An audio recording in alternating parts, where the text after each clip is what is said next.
Did I see Batman? No, I didn't see Batman. I told Cade, I was like, sometimes I think these guys, when you get in a situation, you forget who you are because everybody's telling you what you're not, and sometimes you can lose your confidence a little bit or whatever, or try to do too much.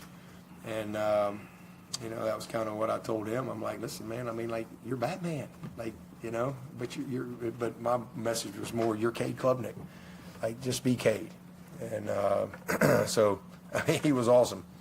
That was obviously a tremendous performance by him. And so hopefully that can, get him back on track and just playing with the type of confidence that we need him to play with, because he's a really good player. And just good to see him, playing free. What do you mean by you're Batman? What does that mean? Well, I'm just,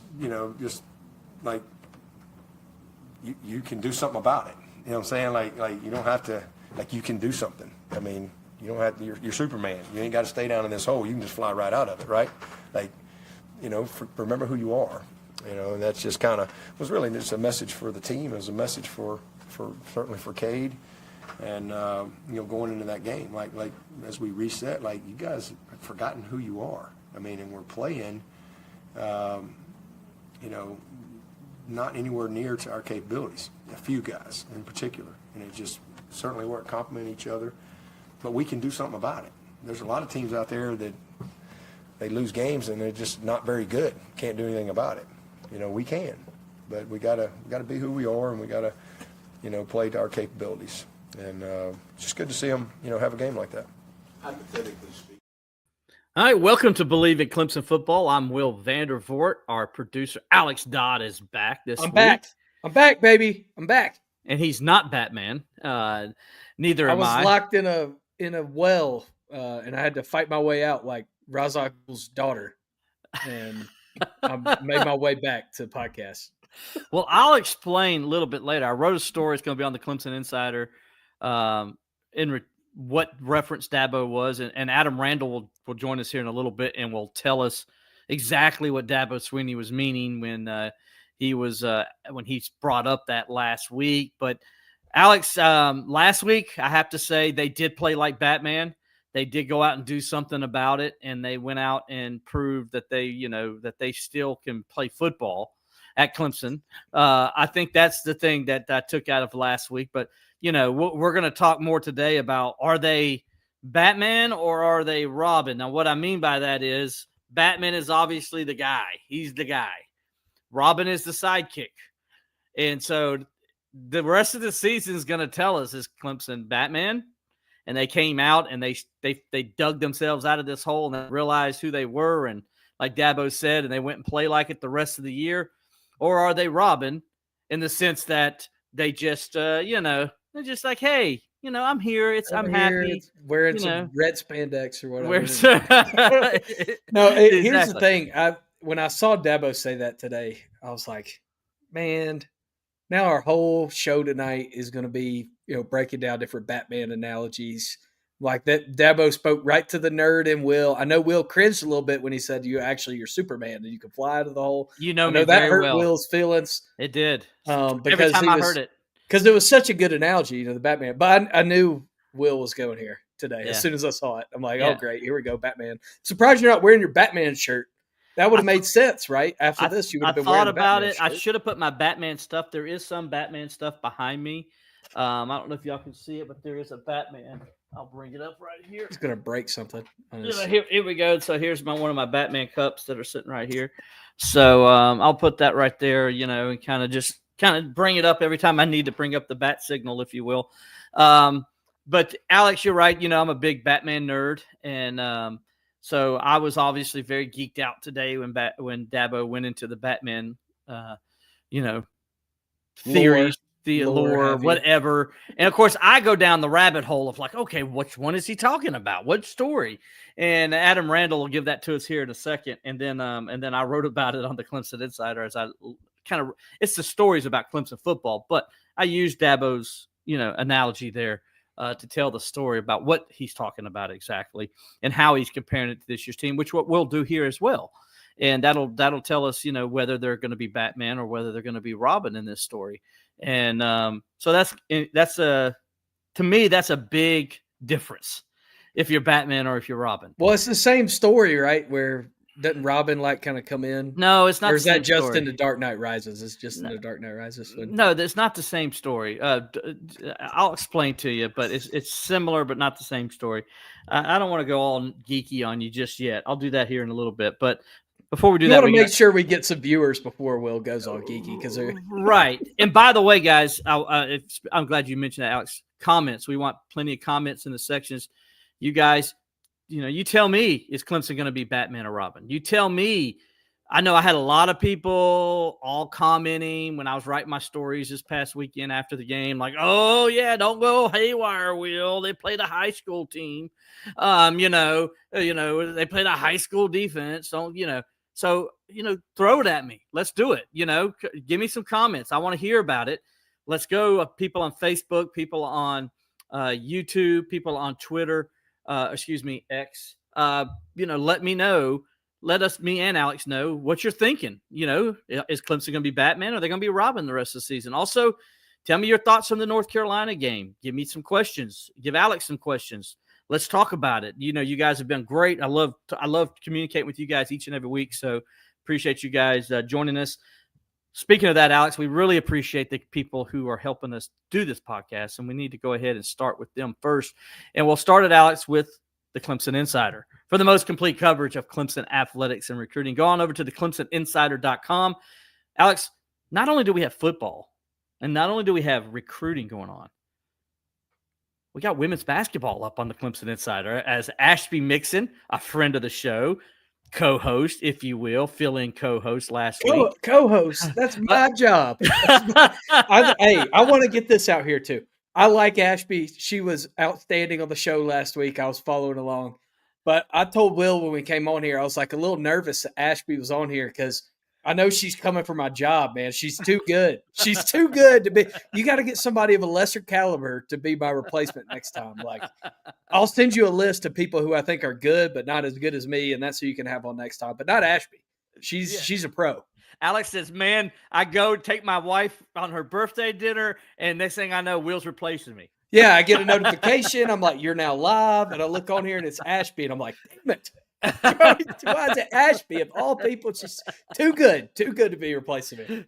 Well, Ashby is in Charlotte. She's covering the women's basketball today. She did a good story. It's up on the Clemson Insider right now as the Tigers, the Lady Tigers, or I guess I should just say the Tigers.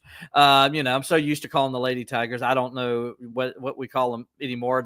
I don't know what the official name is. They are. Is that the official name? Okay. They're the only Lady Tigers. That's correct.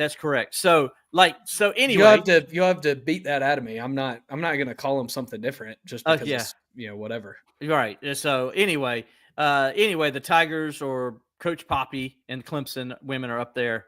And Ashby did a good story on them, talking about taking the next step, getting Clemson back to where it needs to be. He thinks they're ready, had a good recruiting class, brought in some good transfers as well. They're kind of ready. And look at what they're doing on the recruiting trail right now. I mean, they got 2 5-stars that are committed to the program. I mean, he seems like he's really getting this thing moving in a direction it hadn't been moving in a long time. And tomorrow, Ashby and JP, Jason Priester, you guys love him and know him here on also his own podcast, JP Live. He's going to be up there tomorrow as well for the men's basketball. He'll join Ashby for that. So they'll have you covered all the way around with men's and women's basketball. You can find that on the Clemson Insider, as well as I'll have everything football. So will Gavin, and we'll be breaking down this week's game against Boston College and doing other stories like that as well. And of course, recruiting. JP does recruiting like nobody else. So go to the ClemsonInsider.com for the most complete coverage of Clemson athletics and recruiting. That's the ClemsonInsider.com. You can find us at Clemson Insider on X, also the Clemson Insider Facebook page as well, and on YouTube and on Instagram at Clemson Insider. So appreciate you guys joining us there. And then also want to go ahead and give Alex, you're getting close, dude. I know you were just back in town recently. I drove past it. on 385, and I saw the construction. It's coming along right, and I was like, dang it, if it was just open, I could go in there and get some of it. And what we're talking about is the all-new Smoke on the Water, which will be located on 64 Beacon Drive on Restaurant Row off of Pelham Road in Greenville, South Carolina. Smoke on the Water will open on its new location by early November, so you got about 3 more weeks or so, Alex, before they're ready to go. The all-new Smoke on the Water will feature the same famous smoked meats it had before: pulled pork, brisket, beer butt chicken, and prime rib. But a few of the things will also appear on the menu as well, such as the 5 barbecue sauces, their signature barbecue sauces that are there to complement, not smother, any of its smoked meats. Like before, the all-new Smoke on the Water will have Greenville's best happy hour, and as always, it will feature live acoustic acts while you're waiting or just enjoying your meal. So get ready to go. Smoke on the Water owner Mike Schuler. As you remember, Alex, he was a staple in downtown Greenville for over 18 years before being forced out by the previous location by its new landlords. Right now, the all-new Smoke on the Water is available for catering and has its food truck. For more information on those things, call 864-232-9091. The all-new Smoke on the Water, 64 Beacon Drive on Restaurant Row off of Pelham Road. Again, that's 864-232-9091. For more information, look for it here in about early November. And we're excited about that. I can't wait to go down there and eat and maybe do a podcast from down there one day. Hey, I'll be back around Thanksgiving. I'm trying to decide what weekend I'm coming in town around Thanksgiving. There we go. Because there's one venue that I just don't like going to for college football, and that's the one that Clemson will be playing in after Thanksgiving, so I might come before Thanksgiving. So we'll see. Football is a big part of the equation in my house of when I come home. Yeah. So give it a shot though, and we'll hopefully we'll be down there at the all new Smoke on the Water. Alex, Dabo talked about last week with the team about being Batman. You know, John Bleav and other reporters today, we were all curious about what is he talking about? What is this Batman thing going on? So Adam Randall, I think, described it the best, and he kind of explained what Coach Swinney was talking about. Coach Swinney was telling us, we don't know if he told particular players or the whole team, just that, you know, you are Batman, I guess, in terms of remembering who you are. Did he say that to the entire team in a meeting, or was that to particular players? It was actually a clip that Coach Swinney was showing in our team meeting room. And it was a guy explaining, you know, about a comic where Batman was put into like this cave or to this where he was like tied up, and like he just kind of had forgotten who he was. And then, you know, when it clicked to him that he was Batman, you know, superhero, he just flew up out of there, and you know, he was who he was. So that's kind of just the message that he was giving to the team, you know, just be who we are when we go up there this weekend, and everything will be okay. Be who we are when we go up there this weekend, and everything will be okay. They were okay. Every bit. I mean, I wrote down a list of things today that I wanted to see going into the game, and man, they checked every box while they were up there. Except maybe, you know, I would have liked to see some more stuff from the 2s and 3s. I see some people commenting that, right? But they definitely remembered who they were, and it seems like these last few years when they've had struggles, that when they play a team from the state of North Carolina, that they kind of remember who they are. It's been a theme over the last few years, but I think it was kind of exaggerated on Saturday. Yeah, I think it was. And I think Dabo's point got across to them that, you know, they needed to play like Clemson. And that's what he meant by that. When, you know, be Batman, be Clemson. As Dabo explained, you know, they needed to go up there and just remember who they are.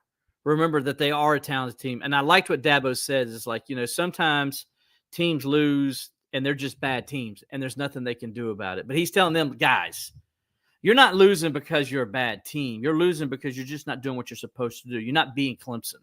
You got talent. This is the same team that won 10 games last year. This is the same team that won the AC championship last year for the most part. Go be that team. Play with that kind of confidence that you did last year, and you'll take care of business. And, you know, and I love that, you know, Randall was asked about what Dabo meant by, you know, the Batman comment. What was he trying to be? And I think he explained it well. And I think what he was talking about, Alex, I went and did my deep dive into my Batman knowledge, as you know. And I think he was talking about the graphic novel, The Night Falls. And it's about when Batman is basically burning out. he's kind of been doing his thing for so many years, and he's getting to the point where he's just tired. He comes home exhausted every night, and does a lot of stuff on his own because Batman's been known to be on his own more than not. And this is kind of where I use the Batman and Robin comparison. And Batman was, he was burned out. And so Bane was kind of watching him from a distance, and Batman didn't know he was watching him, and he was waiting for his moment to attack. He could tell something was wrong with him, that his moves weren't good. He was slow. He wasn't acting the way that he thought he would be, and would be this formidable opponent for him. So basically, in the graphic novel, Bane eventually, as Batman's struggling to find out who he is, Bane eventually attacks him, assaults him, breaks his back, and then another Batman comes in by the name of Jean-Paul, and Jean-Paul he becomes Batman, and basically though he is a different Batman.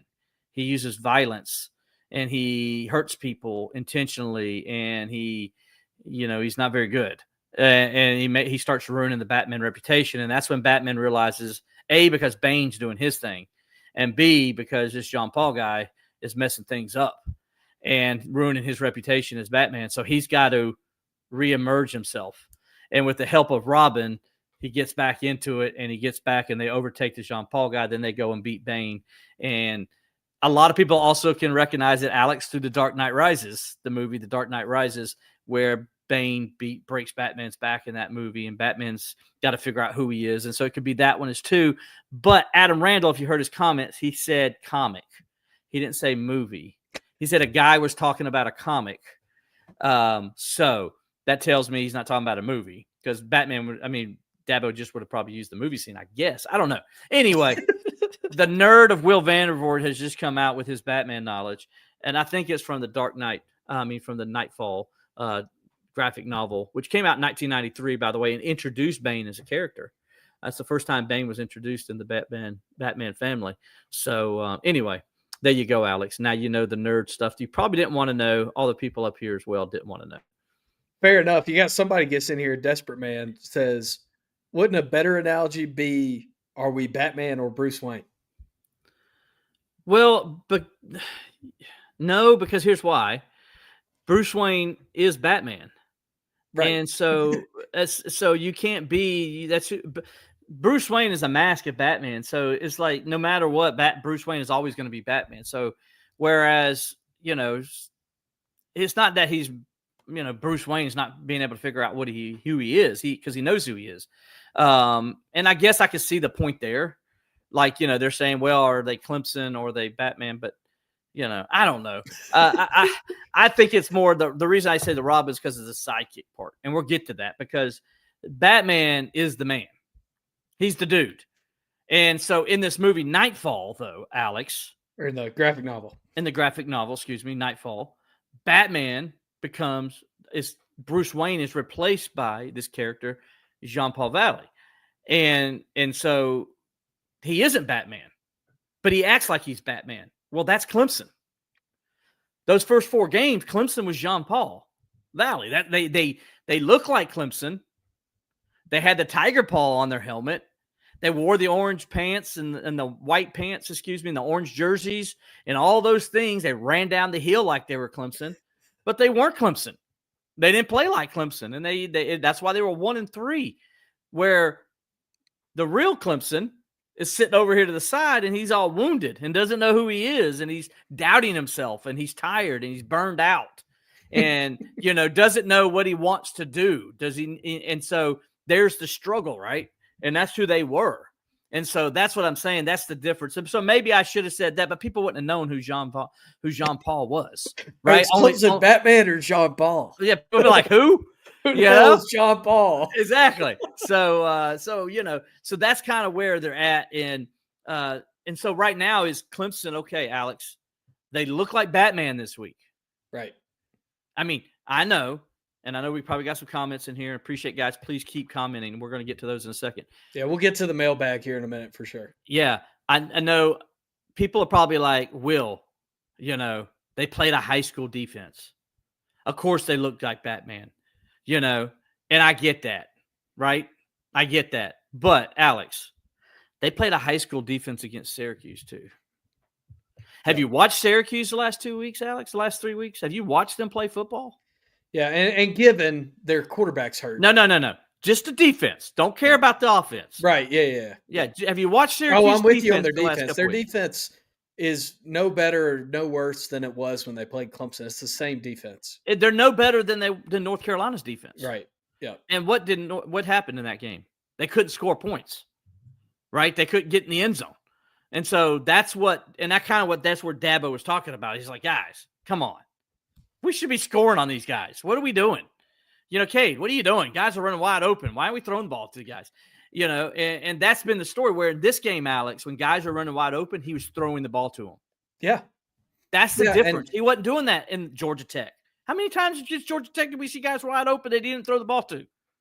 They're all game. Syracuse. How many times? All game. Yeah, that's the thing that's probably been the most frustrating. And that's why, the last time I was on the show 2 weeks ago, I said, hey, guys, at the end of the day, the quarterback's got to play better or Clemson's not winning football games. And that was kind of my takeaway is just because of what you said. There have been guys running open downfield the whole season, and he hasn't seen them. But this past weekend, he saw them. He was going through his reads. I know you have watched Eric McLean's Inside the Helmet breakdowns where he goes play-by-play dissected film. This week, he just did every pass that Cade Klubnik threw. Mm-hmm. And you could see for the first time this year, consistency in the pocket, not abandoning the pocket, trusting his offensive line, taking hits if he has to, stepping into throws, not bailing, going through his progressions has been a huge thing this year, where he just hasn't gone through his progressions. He looks in the first read, he's not there, and he's out of the pocket. On Saturday, regardless of the opponent, he stood in the pocket and went through his reads. And that's a thing that, no matter who you're playing, if you're playing Furman, I mean, Clemson played Troy, in a 4-quarter football game. Mm-hmm. And I'm going to call it what it is. Troy sucks. I know our friend William Qualkenbush was dealing with some Gamecock fans on Twitter saying that, Troy would beat North Carolina. I don't think they would. Troy's horrible. I mean, Troy is not a good football team, but Clemson made them look like a good football team because of a lot of what we're talking about. Right. But on Saturday, Cade Klubnik, regardless of opponent, went through his reads and had a get-right game in the best way. He did. And and I don't know if I call it a get-right game yet because I want to see more. Right. I want to see them be consistent this week. And here's where the Robin comes in. Are they a sidekick or are they Batman? And what I mean by the sidekick part is they don't finish the season the way you want them to. Right. They struggle. They go back to struggling again, and they finish 6-6 or 7-5, Alex. That's a sidekick. That ain't Clemson, right? That's not Batman, right. So I want to see, is it a get-right game? Well, we don't know yet. We think it is. I think they have an opportunity to show it is and use that confidence going forward. Boston College is not going to tell me that either. Right. It's not, because if Clemson goes up there what Boston College will tell you is whether or not last week was an apparition, is a one-time thing, or if it's a trend. That's what this week will tell you. Is it an apparition or is it a trend? Exactly. And I think that, again, you're in a stretch of the season right now, these couple weeks, where coming off a bye week, you have a real opportunity to make some progress. And we saw a huge step forward against North Carolina. But if you're a Clemson fan, you want to see it continue when you go up to Boston this week. You want me to point out some things maybe that I noticed on Saturday? Absolutely. Some things I wanted to see going in. Yeah. So the first thing that I wanted to see going into the game, this goes back to the summer. These two things kind of go hand in hand. The first one is creativity on the offensive side of the football. Well, you got that right off the bat.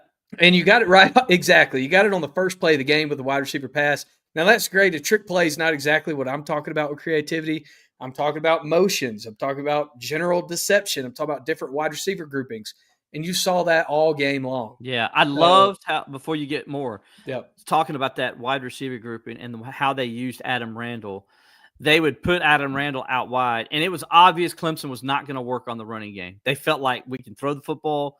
We're gonna throw the football in this game, because I think Clemson could have ran it if they wanted to, but they needed to work on. They needed to put some things on film So other teams have to work on it. Absolutely. And so I'm glad they did that. And because when you saw some of the things they were doing with Adam Randall, would they line him out there and then they act like they're going to throw it to him, he go up, and then they're throwing DeBryant Wesco down the field, on a post that probably shouldn't have been thrown. Yeah. Yeah. But they're trying to show the look. Like, what can we do on this? And now teams got to worry about it and focus on it. They showed examples where they would act like they're throwing the ball out to there, and then the linebacker totally breaks like he's going to go try to tackle Adam Randall, right? And then what happens? Bentancur runs right past the safety. Nobody's covering him. Easy touchdown. And guys, that's why guys are running so wide open. I love the creativity on how they used Adam Randall, how they sold a lot of those things and put it on film to now it puts stress on a defense. Yeah, and you saw, another part of this too is you saw two back sets, you saw orbit motion, you saw, Cade with ball fakes, which you haven't really seen at all this year until this past week. Just a lot of good things. My second thing on that list was Adam Randall's usage. What we talked about all offseason is the benefit that Adam Randall gives you is that he's a pass catcher. And if you use him correctly, defenses had to account for that, and they show you what they're going to do. And they did it the whole game. I mean, they moved Adam Randall out on an orbit motion. They split him out wide, and it immediately revealed the coverage, and Cade was able to go through his progressions easier and see hot routes, change things because he knew what the defense was doing. So that was the other thing. Quarterback kind of goes without saying. When you throw 2 incompletions in a game, you throw for 254 yards and 4 touchdowns, it's a pretty damn good day for the quarterback. Absolutely. And then intensity on defense was the other thing that me and you have talked about a lot this season. I think Tom Allen on the field made a huge difference. It looked like it made a difference. And North Carolina, they were 2 for 11 on third down and 0 for 1 on fourth down. And the play that I kind of think of that I think maybe Tom Allen makes a difference on the field is on that first drive where North Carolina was moving the ball downfield and they looked like everything was clicking. North Carolina sends a wide receiver in motion, and Clemson's I can't remember who it was, the rover, the safety, follows the wide receiver across the field. So Max Johnson's thinking man defense. As soon as he snaps the ball, Clemson drops back in his zone. He panics, pressure comes, and he dirts the ball. And I wonder if those are some things that, maybe it's just with the combination of who's in the box and who's on the field, that they were able to pick up on those things earlier, because I haven't seen a ton of disguise, or at least obvious disguise, from the Clemson defense this year. And I saw a lot of that on Saturday, and the intensity, I think, played a huge role in all of that as well. I think so too. And one of the things talking about Tom Allen being on there, what he would do was he would go as far away from where everybody is. Like wanted to get as close to the line of scrimmage as possible so he could see groupings and things of that nature. And I'm sure his son, by the way, they switched roles. That's who he switched roles with, was Tom Allen Jr., went up top. And so, I'm sure they're communicating on what it is. But Tom, to being who he is, Coach Allen being who he is, he wants to get as close to where he can see things to make that call before he makes the call. And I think that's a good idea. Actually, I think Nick Easton was still making the calls, but Tom Allen's seeing the different groupings and personnel, who actually is in there, what he's seeing with his own eyes. And so you're seeing him kind of get down there, not be Brent Venables because Brent Venables was all calling the plays and getting on the field and doing everything. But his own personality kind of coming down there and his own mind and how he sees things, is still important. And so I think you're right. I think that helped them disguise some things and show some looks that they haven't shown this year because Tom Allen was down there. Yeah, and Scott Millsap, I think, spot on here. Tom Allen got to look his defense, players and assistants in the eye. Big impact, I think. And you saw that several times in the game. I mean, the Sammy Brown play where he blows up the screen. That pass to the flats. Yeah, I thought Tom Allen was going to come on the field before he made the tackle. Dude, you saw it because you were there too. And Tom Allen ran from the 40-yard line all the way down to the 10, and I swear he was about to jump out there. Did you see how he pulled himself back? Like, Yeah, I thought he was going to make the tackle before Sammy Brown did. I mean, it was the thing. I love seeing it. I love the energy that he brings to the sideline, and I like the fact, that this was his idea. Like, he kind of like, hey, I need to be down there. He told Coach Swinney, I think I need to be down there. I think it'll benefit the team if I'm down there. I think Kwok today said it great on the show. On his show on the Roar, WCCP, the Roar FM. And he said, hey, he's talking to him in the preseason, and he says, Coach, he says, well, are you going to be the press box? Or are you going to, are you going to go down? And you're going to be the coach's box? Or you're going to be down the field? And Tom Allen said, I'm going to be in the coach's box. And Kwok says he was so disappointed. And he told him. Yeah, he said he told him he was bummed. He told him he was bummed by that because he got so much energy when you watch him at practice. And you're like, man, you want that energy on game day too. And Venables, talking about Tyler Venables, was telling us after the game, like, it's so like having him down there just means a lot to them because they get to feed off of him. And he's so jacked up, as Venables said, that, you kind of play off of it. Right. And I think that made a unquantifiable difference to the defense. I mean, also you got to think about where you're playing. You're playing at North Carolina. It was a half-empty stadium. It looked full on TV because the seats are blue, but it's a half-empty stadium. It was half-empty. I'm glad you said that, Alex. It's a wine and cheese crowd. People sitting on their hands. It's kind of a bring-your-own-energy environment. Also, when there is noise there, it kind of like dissipates because you're in the woods. So even when it's loud there, the noise kind of dissipates. Yeah. But in a game where you had to bring your own energy, to have an extra energy source, a battery on the sideline, and Tom Allen, I think, made a massive difference. And you could just see it in the play. I mean, you could see it in the way the players interacted. You could see, I mean, he was getting on assistant coaches. I saw him go over and get on Mike Reed after one of the plays that the secondary gave up. I think it made a massive difference in a way that like can't even really be described. I totally agree. And listen, talking about the North Carolina atmosphere, their facility. Oh my gosh, does North Carolina need to put some money into football? Alex, how bad was that stadium and the video boards? Dude, I thought I was watching replays on an iPhone. It was so far away and so small. And so small, and just like, I mean, dude, it was like we were in 2004 or something, Yeah, I felt like I was a kid at a game. Yeah, it's just not in a good way either. Like not in a good way. No, it was. I was very disappointed with how the stadium looked and how the facility overall looked. Did you feel like things were kept up better the last time that we went there? I thought so. Yeah, I don't remember it like in 2019. I remember it being better than that.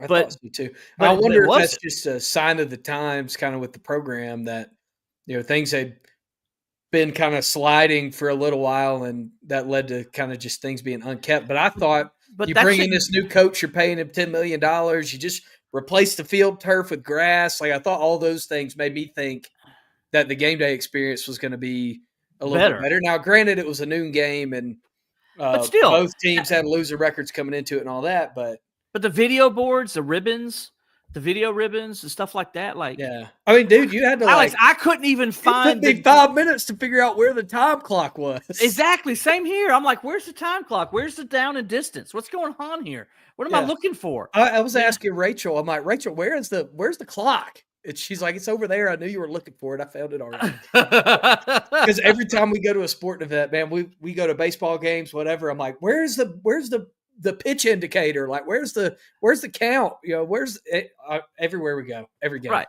And that tells me how spoiled we are as Clemson people covering the media, covering it, or the fans. Like, you're really spoiled by what Clemson has. Right. Like, Clemson's got some nice stuff. Okay. And it's like, and you kind of like Clemson's 2 video boards in the West End Zone are better than anything North Carolina had. And that has nothing to do with the big, gigantic Jumbotron video board Clemson has on the east side. Like, I mean, you go to stadiums like this, like, Duke a couple years ago, like, oh, that was bad, and you see this. I mean, it's like, man, the ACC teams and I get it. North Carolina wants to put their money in basketball. I understand. So does Duke. But they got to start understanding football is where the money's at, not basketball. Yeah, You Cole Gerard getting in saying UNC football very outdated. Yeah, he was sitting up by me, so he had the same game day experience I did.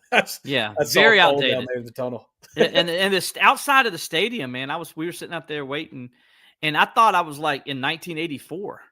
I mean, that's what it looked like still outside the stadium. Like, and there's that entrance that you go in for the press box on the other side. I mean, it looks like 1984. It looks like the old Clemson West End Zone. Like, it does. It's just like I have to go underneath this little area to dump my head.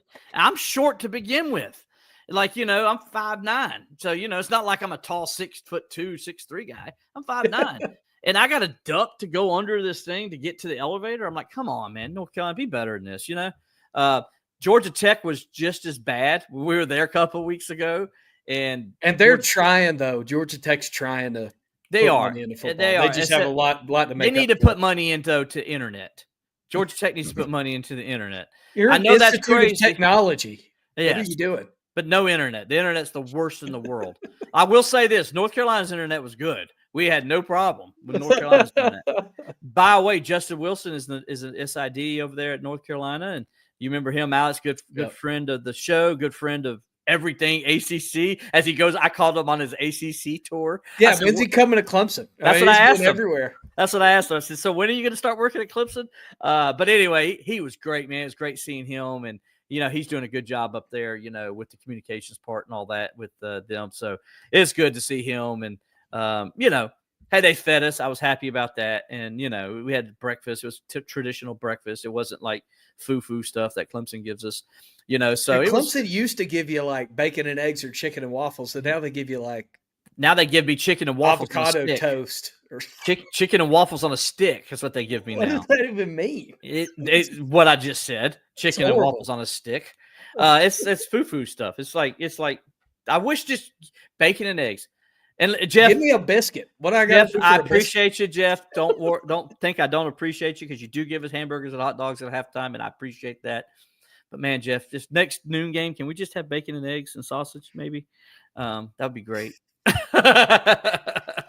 No, it will. But I will say, kind of just speaking from where I was in the upper deck on the visitor side. I wasn't in the press box or anything. I was watching the game with my family, and it was very refreshing to be in a room of Clemson fans where everybody wasn't pissed off.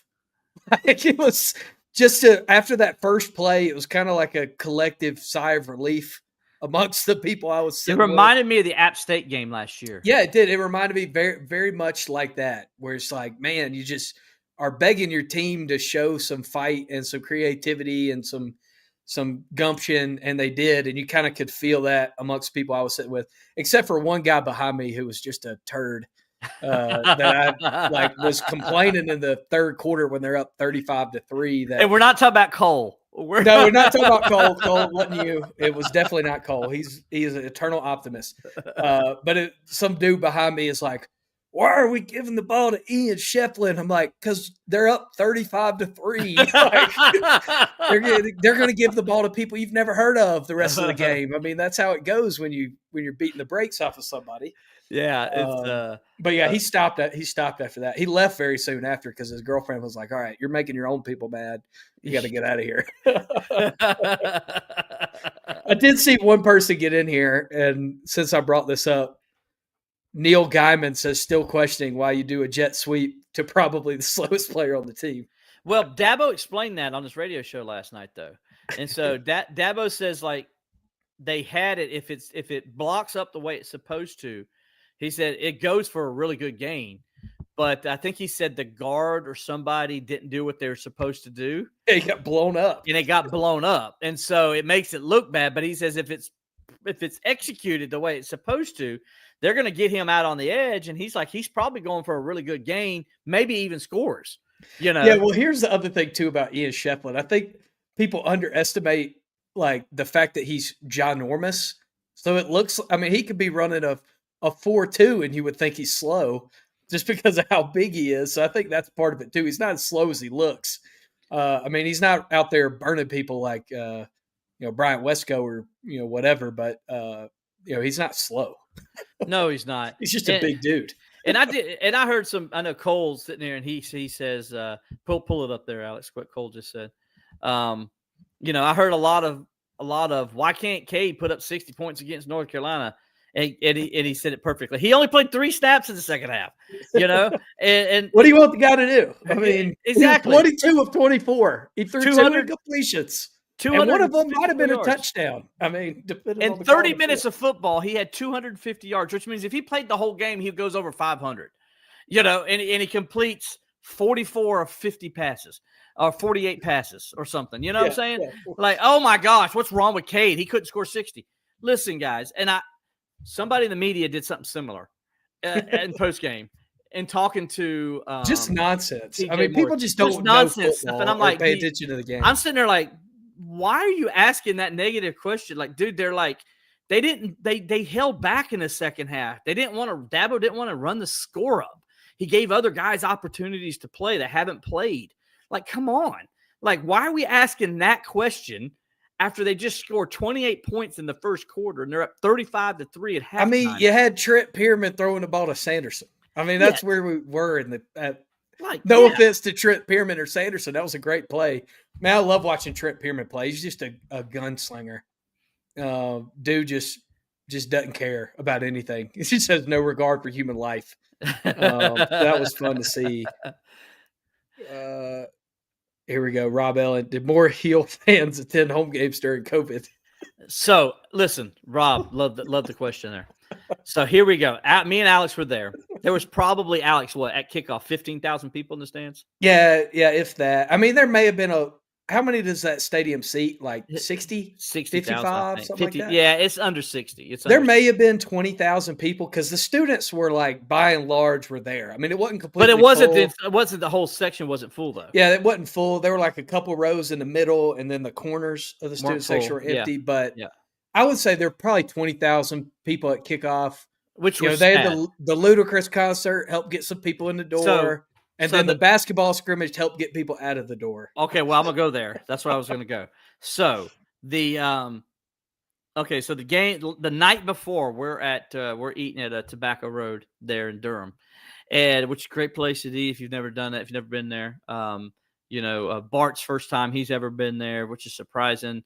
JP's first time he ever been there, which is surprising. I spent 2.5 hours there after the ACC basketball championship. Well, me and Robert have lived there on days. So I've been there. I don't know how many times I've been there with you guys, but I've been there a bunch. Exactly. So anyway, so so the Princeton game against Columbia comes on, and there's literally no one in the stadium.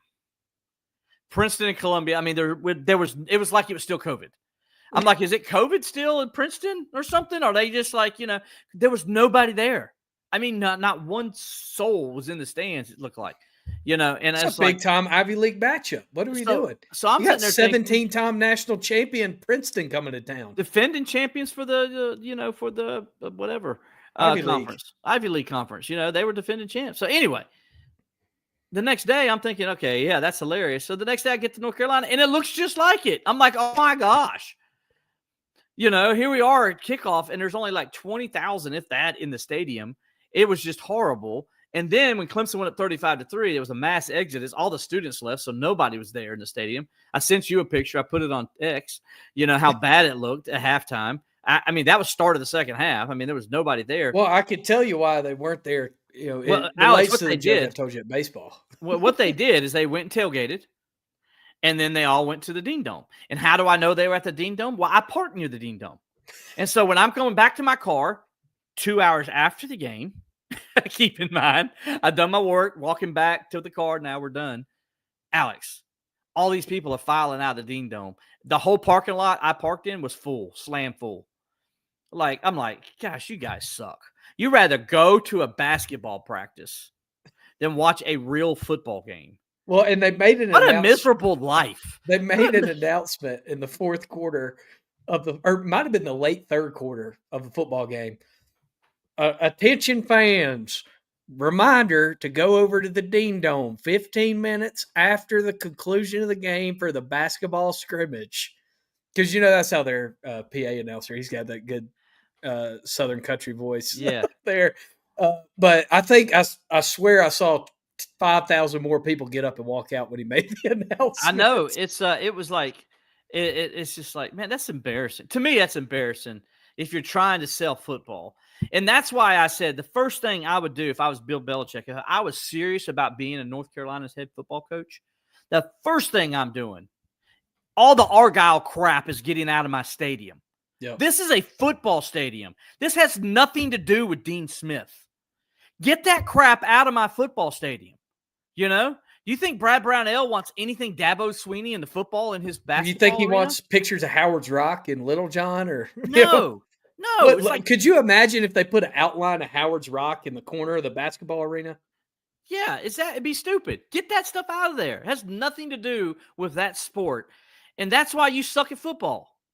That's why. That's why you always will suck at football. That's why you haven't won an ACC championship since 1980.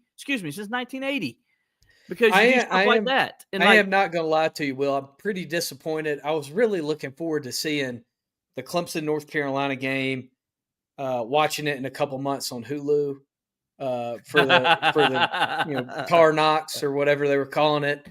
Really news. Disappointed. And I did see somebody make a good point today. It's like, can we gotta stop? explain what you're talking about because some people ain't. Oh, so Hulu announced today, or North Carolina, or some combination of the two, that they're no longer going to air the North Carolina version of Hard Knocks, where they were following the team with the all-access documentary this football season. Which somebody made a good point. That's like, can we stop calling these things all-access documentaries if the people they're about just to get to control what goes out? I mean, that's not all access. Not all access. I mean, that reminds me of what they did the Swamp Kings thing on Florida, and you would have thought that they ran a saintly program of just based on hard work and gritting your teeth and sweating when Urban Meyer was down there. Meanwhile, you had players who were drunk driving and all kinds of crazy mess happening all the time. But can we stop calling it all access documentary if you're not going to be able to show anything that happens? All access means you show everything. Yeah, all the good, the bad, the ugly. Well, that's the good thing about Hard Knocks. Like, at least they show some drama, right? In Hard Knocks, but this. Well, you got the difference. You got the NFL Films creativity versus somebody trying to control the message.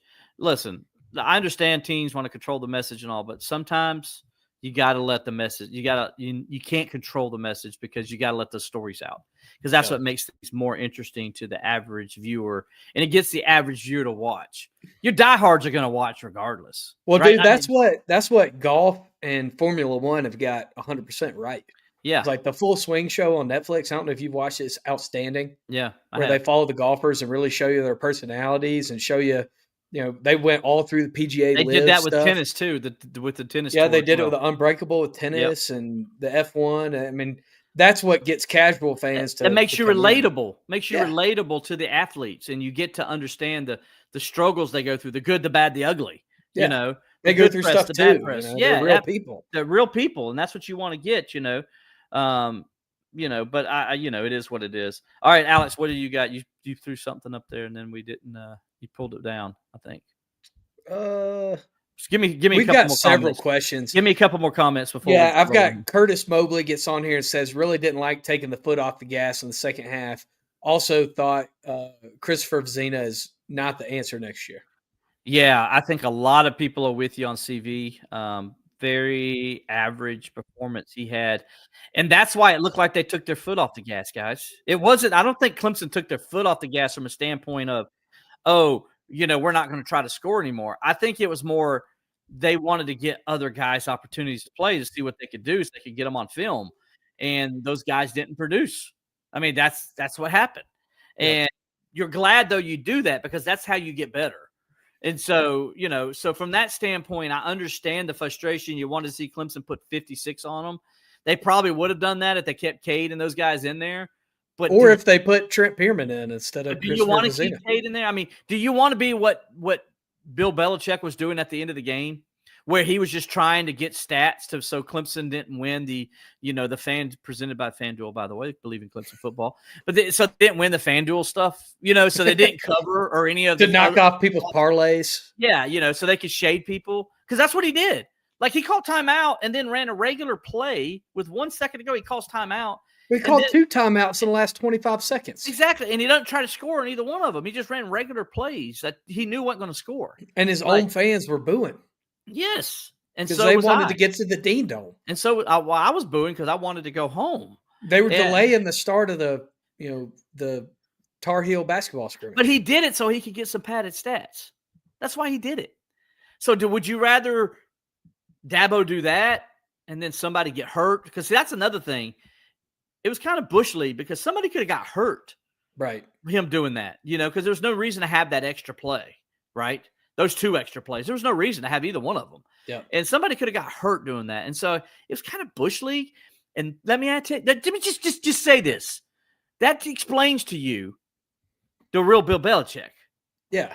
And it explains to you that he definitely cheated and took a Super Bowl from my Steelers. Is there any question that he cheated? Yes. I mean, is there any question? He took a Super Bowl from the Panthers. I mean, is there any question? He's stealing signs. Well, it's the same year. He took that one from the Steelers the same year. He was stealing signs. Or signs, I don't know if it's stealing signs, stealing headphone information coming out. I think that's what it was. What they call it? Spygate. Spygate. Yeah, they had cameras at practice and stuff too. And there's no doubt in my mind he cheated. Because a guy who does that Bush League stuff there, that was Bush League, by the way. He does something like that, then he's more than capable of doing something like that and taking, stealing plays and stuff like that. Because I remember Roethlisberger saying after that game in 2004, Roethlisberger's like, dude, it's like he knew every play we put in there. It's like, we're sitting there like, how does he know what we're doing? And of course, we found out later how he knew. Yeah. He only got a draft pick taken away and a slap on the hand, not the Super Bowl. Yeah, and then the second time he did it, deflating footballs and, people destroying their cell phones, they didn't get anything for that either. No, nothing. So that's all you need to know right there. So anyway, I'll get off my soapbox and go back down to normal. You're good. You got somebody getting in here. Alan Watts gets in and says, is there a behind closed doors reason that Shelton Lewis left? I'll say this much. From what I heard, and this is, I guess the best way to say this is it's not 100% insider information. And I don't want to say I don't know something when I don't know something. I'll just say this much, that there were some things they were changing up and Sheldon wasn't going to be a part of it. And I think that's the best way to say it. Right. Yeah. Alan also got in on X and said, what are Clemson's chances of running the table? That's a good question. Let's see. Best way to say this. We did you want me to give my answer first? Yes, give yours first. My answer would be 1 game does not a season make. That'd be the best way that I could. Okay, Mr. The best answer I could give you is 1 game does not a season make. Yeah, Confucius. All right, Yoda. 1 game doesn't make a season. So that would be my answer in short. You saw some really positive things in the North Carolina game, but at the same time, in the first 4 games of the season, this team showed you who they've been, and that's kind of we still have to look at the whole body of work to say who they are. Right. So I wouldn't put my money on it. Here's what I do know. Okay. They have a chance. I'm not saying it's impossible. They're talented enough to run the table to the South Carolina game. Right. I think Clemson is better from a talent standpoint in their roster than anyone else left on their schedule, including Florida State. Okay. Right. I do. I still believe that. I think so too. But that doesn't mean they're going to win them all. So a lot of things got to go right for you. You got to get a little bit lucky. I think you got to play with a lot of confidence, and maybe, like I said, that that game last year, App State kind of got them going, right? They kind of get the mojo going on offense, and maybe that's what they needed to get their mojo going. I think also kind of showing the different ways you use Adam Randall is really going to put stresses on defense, and I think you're going to see this offense benefit from that going forward. But when I look at this team and like what I've seen so far, I don't know who's going to show up 1 week to the next. Yeah. And that's why I think the Boston College game is going to tell us a little bit more and give us a little bit more data. Okay. If they go up to Boston College and they kick Boston College butt, then you're like, okay, maybe they're starting to turn the corner now. Right. They look good 2 weeks in a row. They did what they're supposed to against inferior competition. Look good, right? But if they go up to Boston College and struggle to win or lose the game, then you're right back where you are now. Yep. And so I think you got to kind of compare it week to week. And then when you look at who Clemson's opponents are, SMU, very good offensively, not good on defense. But that's what we saw against Syracuse. How does Clemson handle that? Can Clemson's defense stop them enough to help their offense out? And can the offense score, when they get opportunities to? And then you look at Duke. Who has Duke played? I mean, Duke's looked good the last 3 weeks, but they've played the Sisters of the Poor in the Atlantic Coast Conference the last 3 weeks. And the good team that they played, they got run out of the building. So, right. So I don't know who Duke is either right now. Florida State. Well, they look good for the first 3 weeks of the season, but the last 2 weeks, they look like last year's Florida State. Yep. They didn't look good at all against Miami. They got a couple of garbage time touchdowns late in the game to make it look more presentable than it was. But they did not look good at all against Miami. Miami dominated that game. And so with that said, those are your three best. And then Louisville. Virginia went up there and really kind of got after Miller Moss. Just like Alex, we're listening to the game. Me and Bart were driving back. And every time we're listening to the Louisville Network, and every pass, the guy's talking about how, that was almost intercepted. I'm like, there was like 3 straight passes where Miller Moss almost threw an interception. The guy dropped it. Then on the next drive, he throws the pick 6. So, he's not very good at quarterback either. And so that's a game. If he plays like that and Clemson's playing with a lot of confidence, they could go win that game. So that's what I'm saying. Who they play going forward, there's a lot of question marks about those teams as there is Clemson. Yeah, absolutely. And I think, too, another thing that I was hoping we would get to in this show is just talking about college football in general this year and the kind of progressive trend that we've seen of just, kind of anybody can beat anybody any given Saturday. I mean, that's a thing that people have said forever, but now it feels like it's really true. I mean, you had a 0-4 UCLA team beat a top 10 Penn State team in front of 12 people in the Rose Bowl. You had Texas go to the Swamp and lose to the best version of DJ Lagway. So I think that, college football now is really it's really anybody's game any given Saturday is what it feels like now. Dude, listen, all I got to say is this. Indiana is a top 10 team for a second consecutive year. That's all you need to know about college football. And Illinois is in the top 20. I mean, Missouri is a top 15 football team consistently. Yeah. Football's a lot less predictable than it was in the past, and it makes it a lot of fun. But when you're sitting here, on October 7th, and you're asking us, is Clemson going to run the table? Pretty hard to say yes. Vanderbilt's a top 20 team, and they win at Alabama, and they gave Alabama a pretty decent game in that Tuscaloosa. That's how different college football is now. Way different.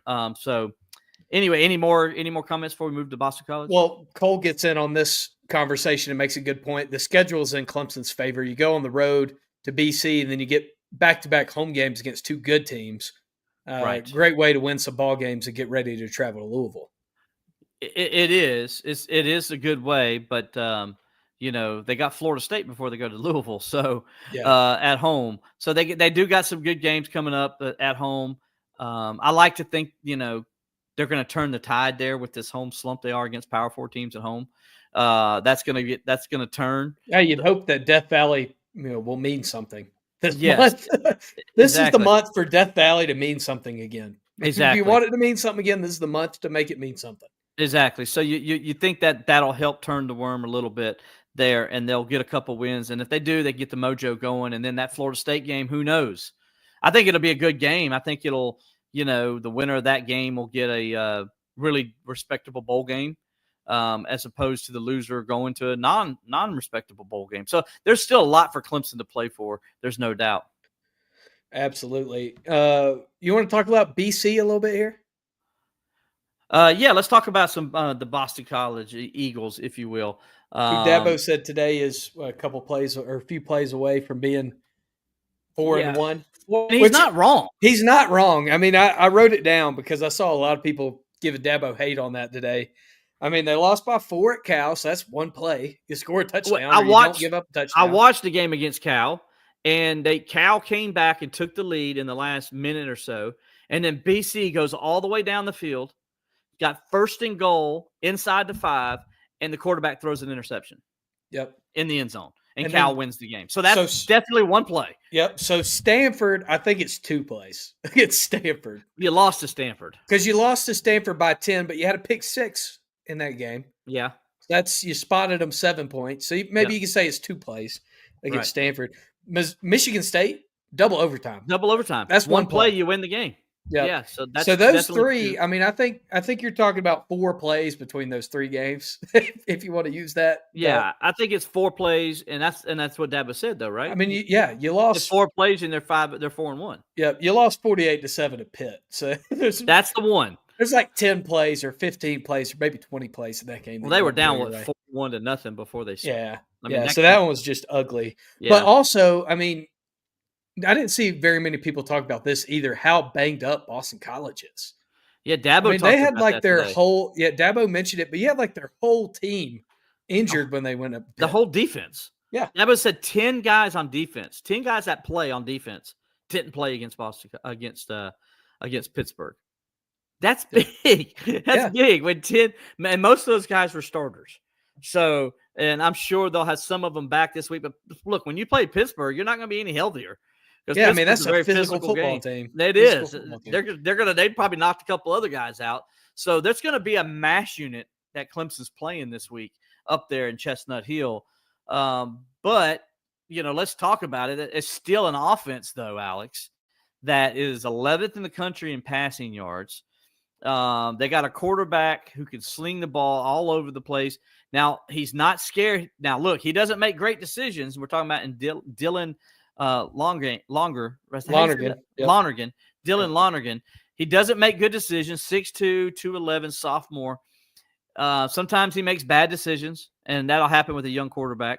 But he ain't scared to do it. He throws that football everywhere. He's a gunslinger. He's an Alabama transfer. He's completed 67.4%. By the way, of his Clemson passes. recruited him. Dabo talked about that. Yeah, and we talked about those 2 critical interceptions. I mean, the guy's only thrown 3 this year.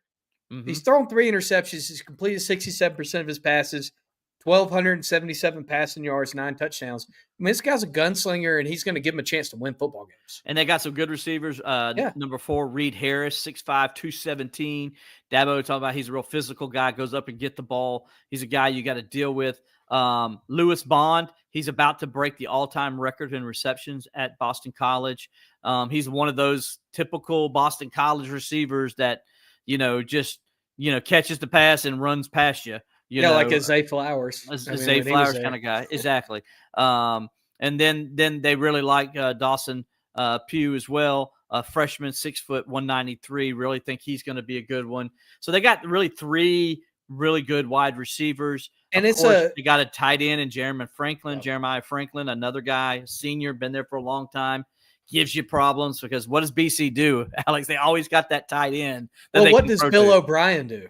I mean, Bill O'Brien always has a tight end. I mean, this is a guy that coached like one of the best tight ends ever. Mm-hmm. Not to give you another Patriots reference today where you've had enough. But, I mean, this is a Bill O'Brien. And the Ravens. Yeah, I mean, this is a Bill O'Brien football team. They're going to be physical, and they're going to have a great scheme on offense. So they're going to test your defense. But like we mentioned earlier, this is a defense that is, putrid, that Clemson should be able to move the ball at will. But you got to hold serve, and you got to put the pressure on BC. I mean, that's the thing you did against North Carolina that you haven't done against anybody else, is you got to put the pressure on them instead of being the team that has to come from behind the whole game. Yeah, again, I'd like to see if Clemson wins the toss or if BC wins, if BC defers. I don't think BC is going to defer because their defense is so beat up right now. They're going to want their offense to try to set the tone. One thing I want to see Clemson's defense do is get a stop on the first drive of the game. Don't let somebody kick a field goal. Don't let them move to the inside the 5-yard line before you stop them. Get a 3 and out, or at least don't let them get past 50-yard line and let them punt. Give your offense a chance where they're in good field position to get started.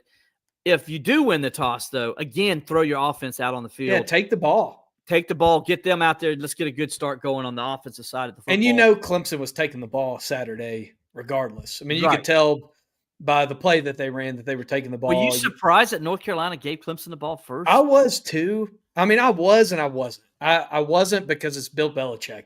But his defense is horrible. They're the I worst know. defense in the ACC. I know. But also, you know, going into the game, you're looking at what Clemson's offense has done, and you're saying, hey, if Syracuse can stop them, so can you. That's what you're – if Syracuse Troy can stop them. Clemson stopped them. Yeah, if Troy can get off the field, so can you.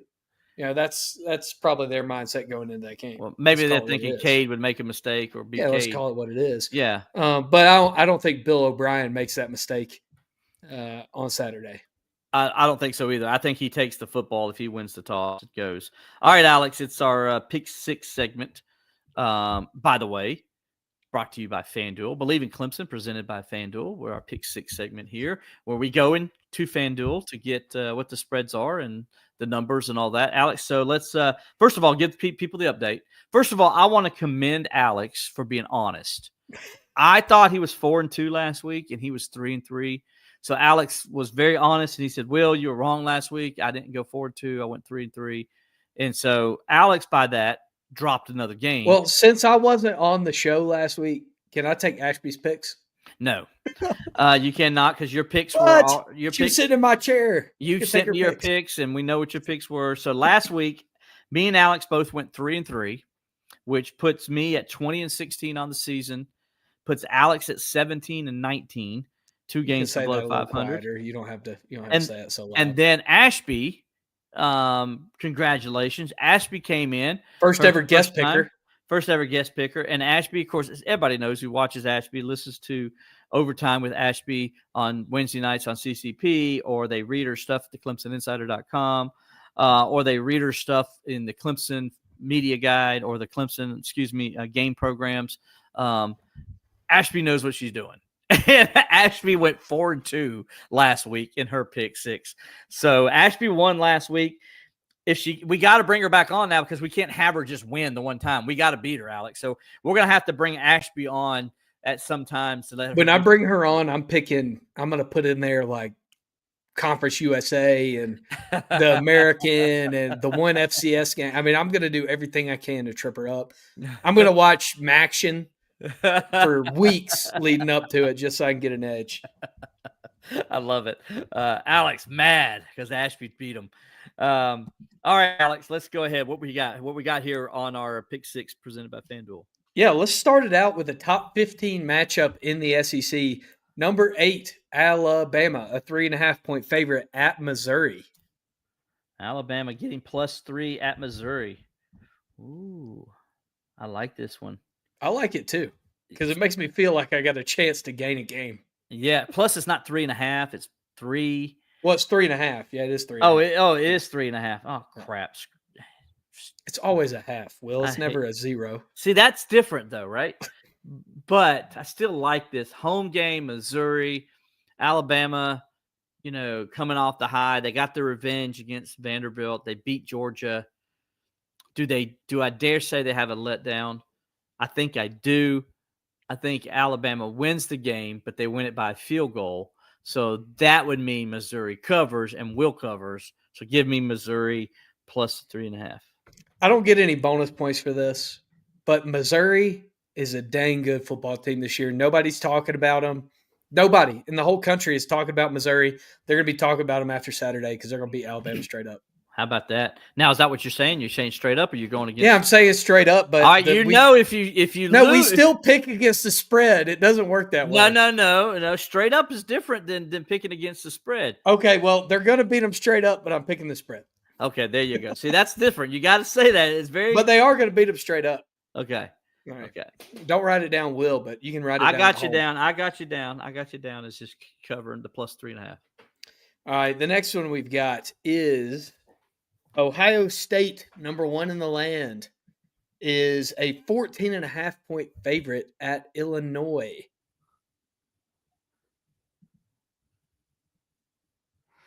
That's a lot of points in Champaign.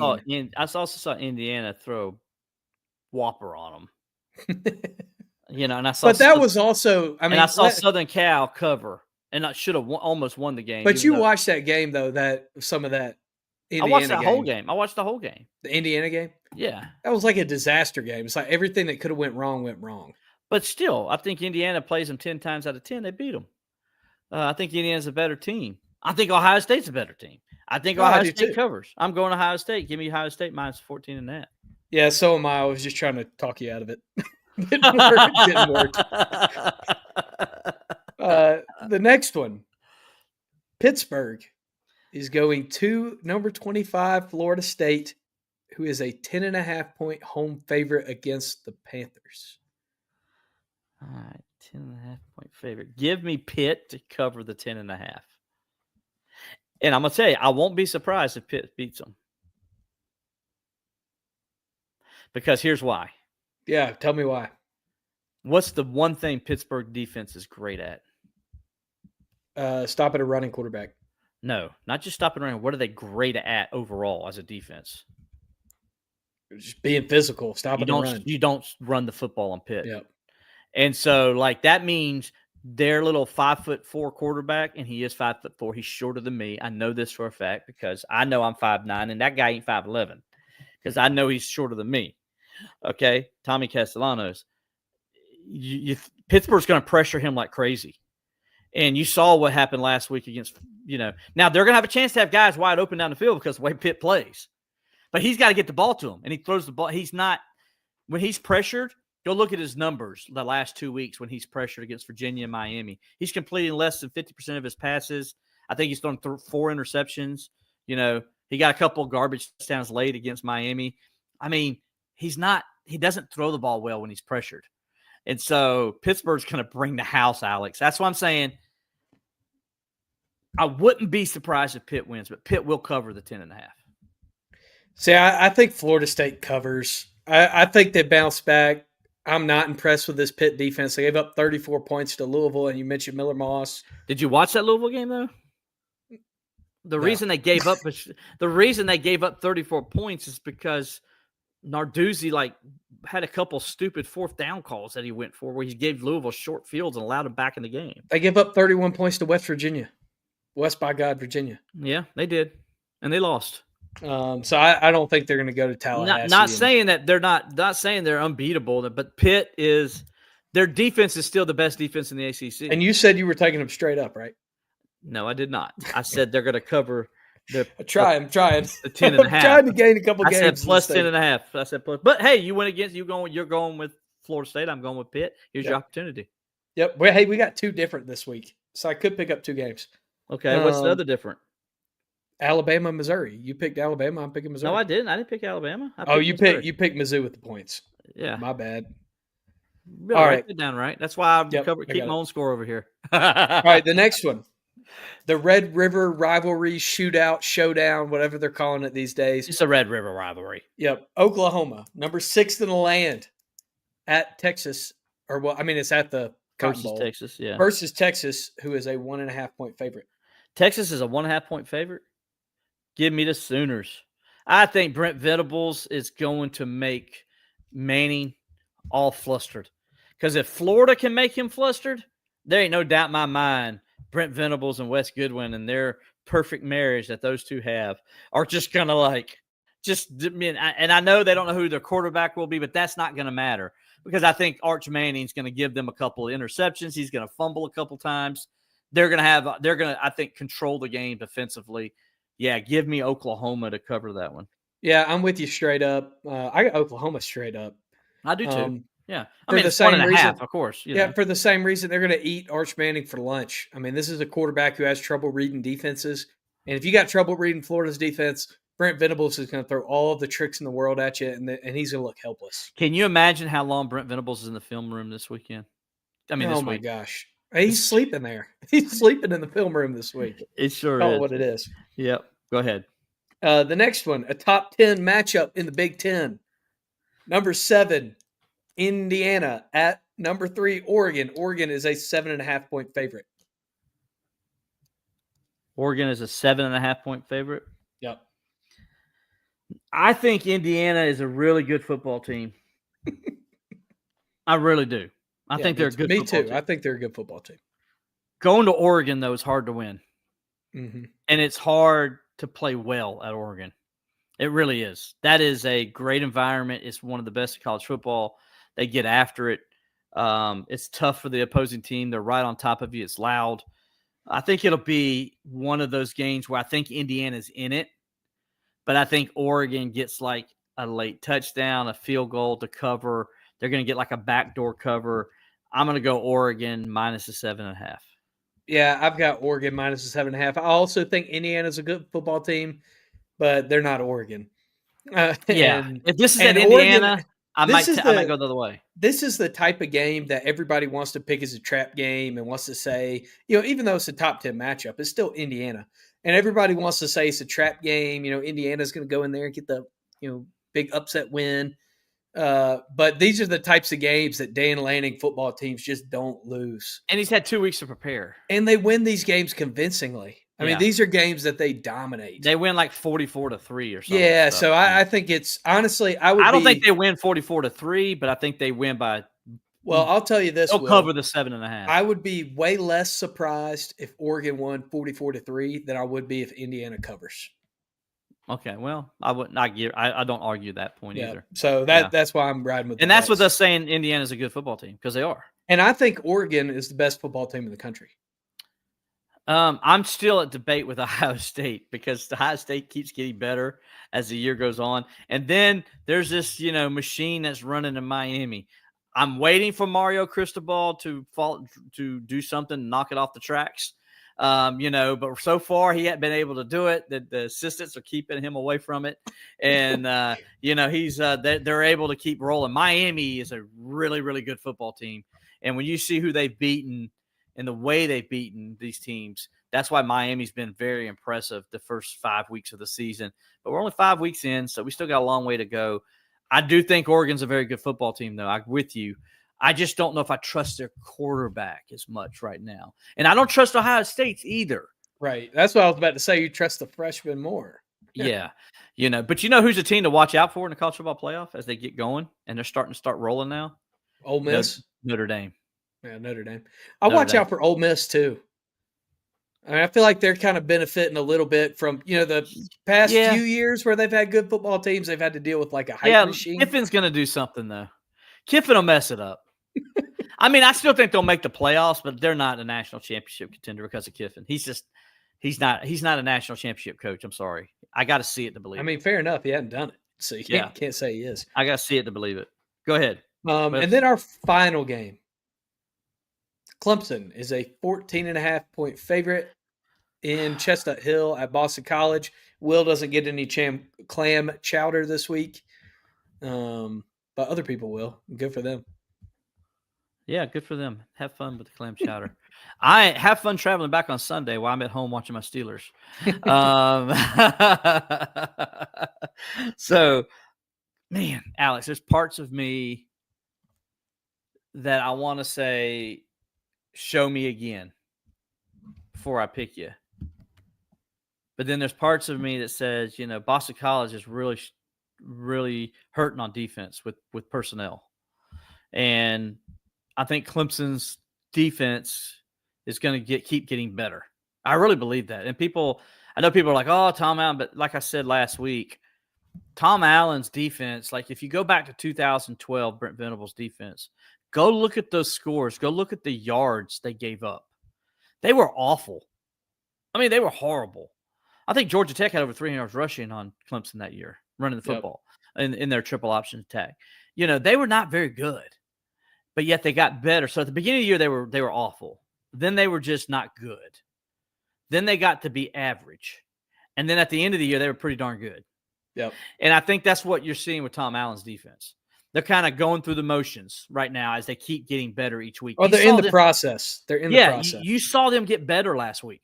I saw that defense get better. That defensive front played its best it's played all year. Okay, they really got after it, right?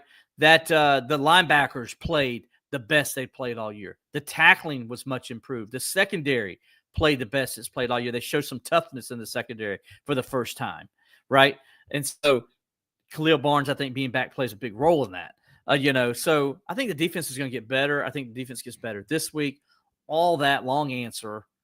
Give me Clemson minus the 14.5. I think the Tigers will cover this week. Yeah, same here. And I think it's for the same reason you said. BC's defense is horrible. And the Clemson defense, I have faith in Tom Allen's ability to continue improving that unit.